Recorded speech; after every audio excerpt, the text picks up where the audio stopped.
Fire Emblem PvP is that thing that I think most people find themselves wanting once in a blue moon, but is unfortunately impossible to execute in a way that comes close to the single player experience. Hey, I'm Mecha, and I am most people. Every now and then, I do find myself with the urge to play some form of Fire Emblem PvP, whether it's in a Link Arena battle, or my FE7 playthrough series, or recently my FE5 PVP playthrough.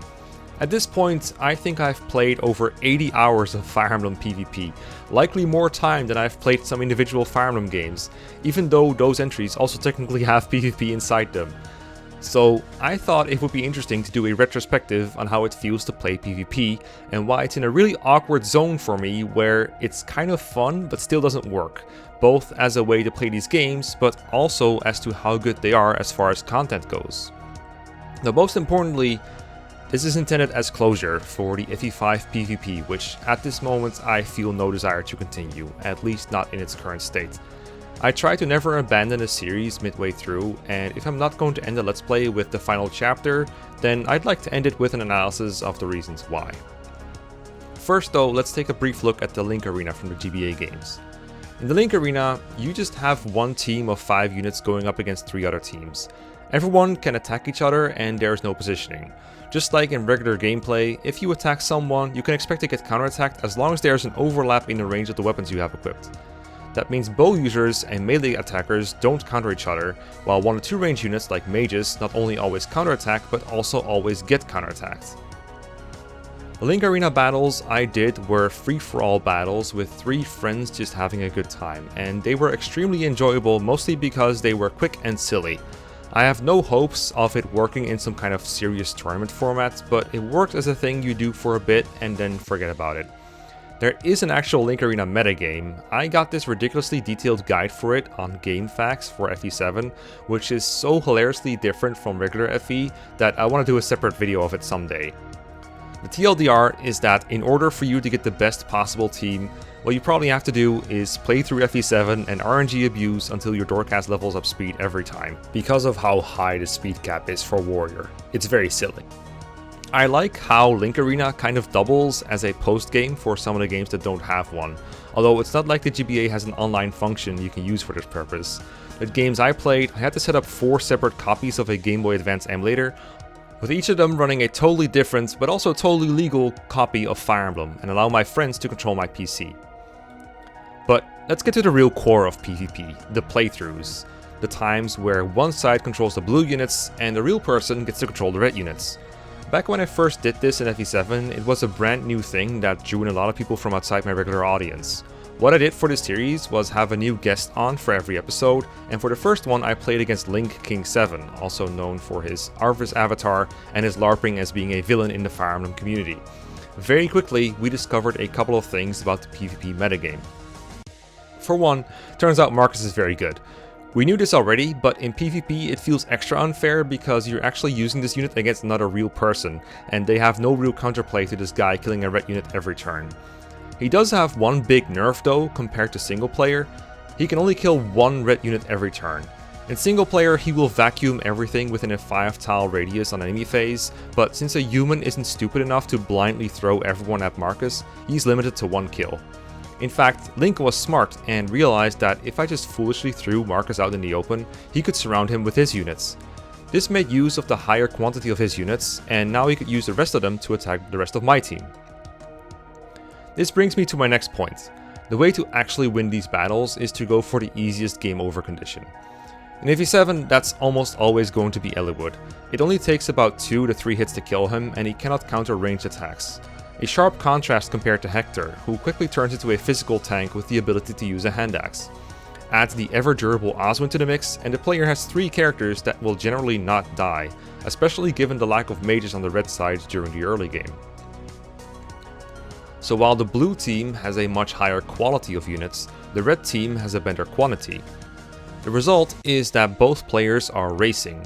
The red team tries to get their fastest game over condition before the blue team's Marcus and friends have finished putting all the cannon fodder through the blender. The best bet for both teams is usually to bundle up into one giant mass to make it tougher for the opponent to pick their fights. Oftentimes, this resulted into small Mexican standoffs, where neither player wants to make an offensive move, or any move at all, as doing that would lead to their vulnerable units getting attacked, or their powerful units getting surrounded. Any map where the blue team can use a choke point to stop the red units from getting to the weaker portion of the party became much less interesting because of this. They can just have Marcus kill one guy every turn without endangering anyone else. It also does not help that the enemy unit's stats are just outright pathetic. If you look at combat forecasts from an enemy's perspective, they look so laughable. I remember one particular comment made on one of my FE7 videos that I can't quite find right now, that was along the lines of, "Watching these, it really makes you wonder how you ever lose units in a regular playthrough." Especially once units have leveled up and promoted, and especially if you allow supports to be used for player units, things are just outright unfair. It's not just the amount of attacks it takes for a group of units to kill a player unit, but also just how low the odds are to hit that many in the first place. Throughout FE7 PVP, there were some maps that were outright impossible to win for blue, and some maps that were outright impossible to win for red. And I always found it a little difficult to figure out how to fix that, or even whether I wanted to fix it, or simply have it be the pure experience, because I think there's a lot of appeal to the pure experience. Ideally, I would want to tell my guests, okay, you're the red team, I'm the blue team, let's play and make the best gamer win, and then we'll just have a fun game together.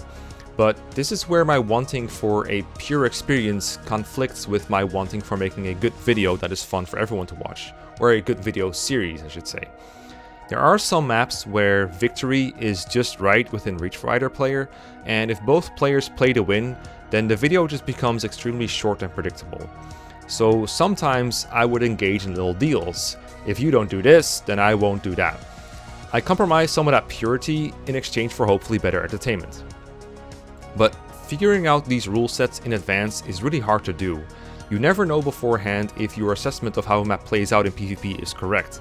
And I think part of the fun of PvP videos is to figure that out firsthand, to have that first time reaction to something you didn't think about before.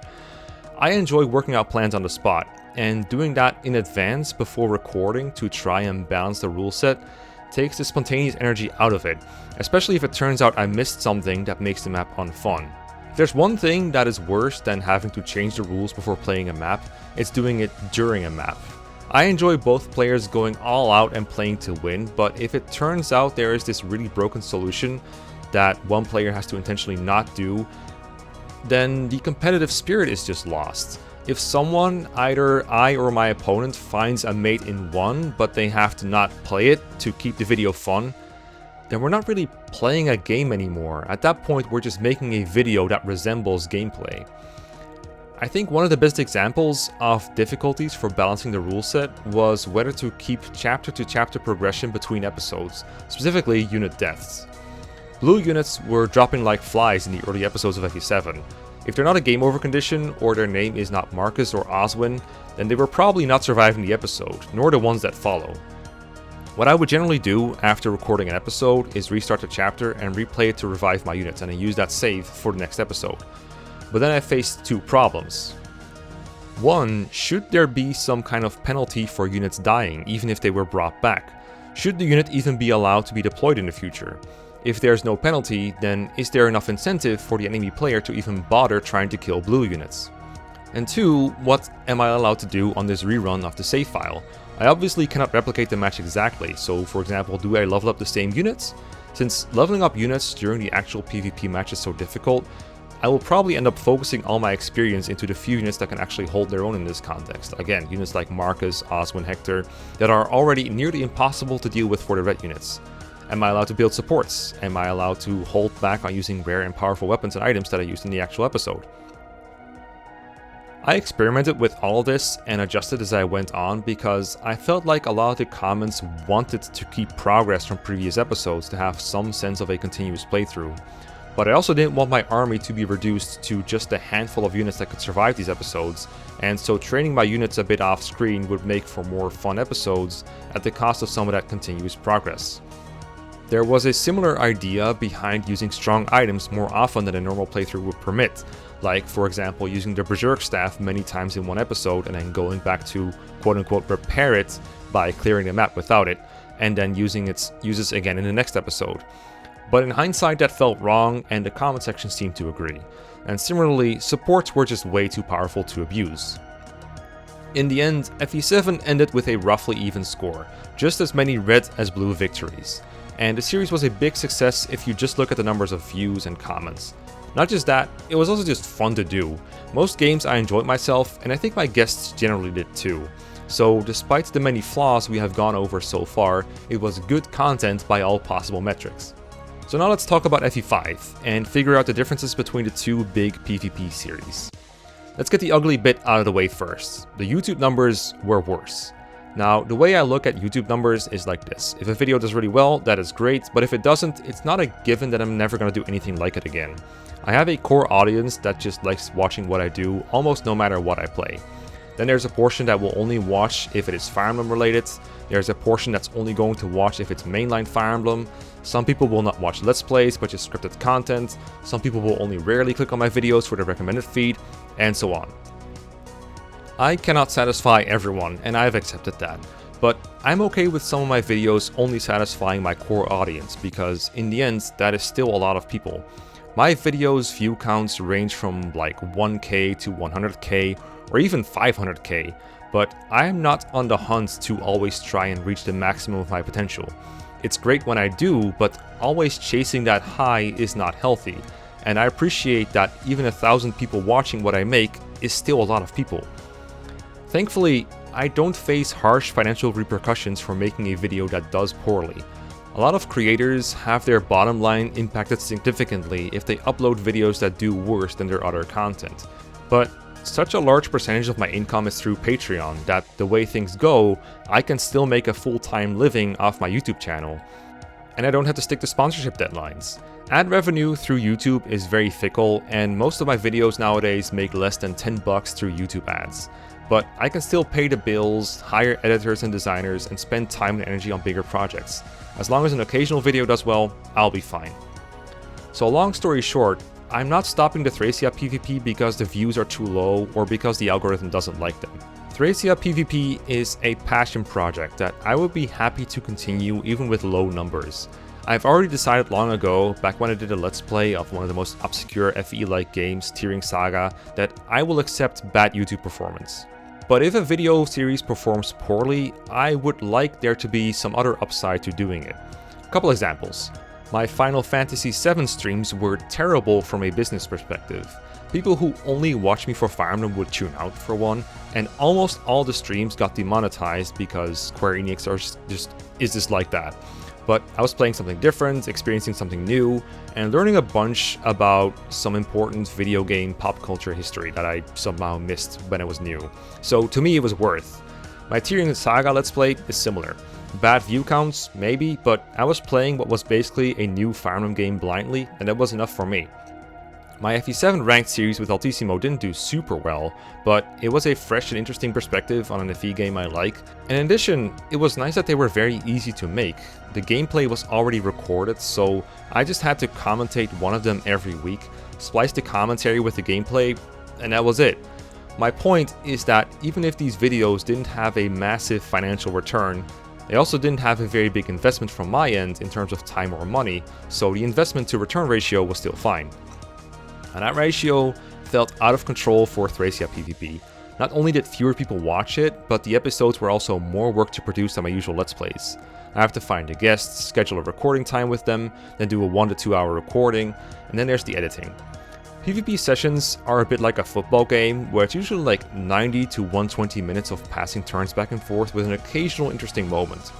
Usually after recording, I would tell myself, I'm just going to do a bare minimum of editing, just like with most of my Let's Plays. Just leave most of it in because there's always fun banter to listen to. But then when I sit down to edit, I still find myself wanting to edit out as much dead time as possible while trying to preserve the flow of the game and making it clear who moved which units where so that the funny moments that do happen have a setup and a payoff. And I just like the back and forth banter that just occurs naturally when you're moving entire armies across the map, sometimes 2 tiles at a time. I also make sure to mark the funniest moments for the intro compilation. Once I'm done with the gameplay editing, I render short clips separately and send them to Harry, who is a better editor than I am, and he makes a funny intro out of them. I don't know why I wanted intros on these videos specifically, but they just kind of work for me, and Harry making the intros doesn't add much production time for me, but I do gotta pay him. So long story short, a single PvP episode has a significantly higher investment in terms of time and money compared to, say, a Let's Play episode. And I could easily trim that off by not having intros, or just not editing out a lot of dead time, or some other way to change the format. It's not inherent to the PvP format that these things are here, it's a consequence of the choice that I make when making the videos, but I'm a creature of habit. I could make this a lot easier by, for example, just playing PvP on stream. And like, I just want to make this clear, this series, this channel, this job, I'm super fortunate to be able to do it and do it this way. There are much harder jobs out there. I am so happy I can experiment like this, and the worst thing that happens to me is like slightly worse analytics, whatever. So that's 2 of my 3 reasons against continuing the series as I was. The third reason is that the games themselves in FE5 are more lopsided and less interesting than the FE7 games. For FE5, I tried to experiment with adding more continuation to the series, so dead units would stay dead, items consumed are gone, and if I replay a map, I'm not leveling up units beyond where they got in the actual session. I wanted to see if the game was beatable under these circumstances. And it was so brutal. It was actually kind of funny. Now, due to a series of mistakes and greed on my end, as well as Thracia's inherent, rather hostile circumstances, I ended up losing a lot of my own strong units, and often I couldn't recruit new ones, so a huge portion of the episodes are just a level 20 drugged up Leaf and a couple of flunkies trying to cross the map and failing. My Leaf was about as good as he could be, but he was no Marcus. He was not one-running enemies unless he was using a limited weapon, which dragged on the episodes even more because every enemy would take twice as long to kill, or even more if you factor in misses, or enemy-sided physics stabs, stuff like that. If I only have one unit that can kill red units, then my opponent can often stop him from advancing, and only choose to attack him if it's to their benefit, for example to run out his good weapons. In another timeline, this could have been avoided with less strict rules about dead units, or I could have simply not thrown away strong blender units like Finn and Ocean, but that is the hand I dealt myself. So the games became more lengthy and less eventful, and the videos end up less entertaining as a result. I think this is a major reason why the views were significantly lower, along with the fact that people are just less familiar with FE5 compared to FE7. I can't blame anyone for that. For a lot of chapters, there was never a question of who would win. The early game was too easy for blue, with a lot of overpowered units beating the weak red units, and then Master and onwards was usually the other way around, just Leaf against the world, wading through the bodies of dead player units. All that said, I don't want to pretend that this series was bad all around. I still had a lot of fun over the course of it, and there were a lot of stupid moments, and even in the episodes where I lost and suffered and had no control over the outcome, I still enjoyed hanging out with my guests. If I was really miserable doing these, I would have stopped way sooner. And who knows, maybe in the future I'll feel like playing it again after taking a break from it and forgetting all the bad things about it. I'll probably have to make some changes to the format. Like I said, maybe they work better as a live stream experience. Maybe someone in the comments has an idea that makes it more fun. We'll see. But in the meantime, I've decided that I would rather take the time I usually spend recording a video I'm not happy with to brainstorm, write, record, or edit videos that I am happy with, even if they're not for a weekly series. A video like this, where I could just talk and analyze stuff. Hope you enjoyed.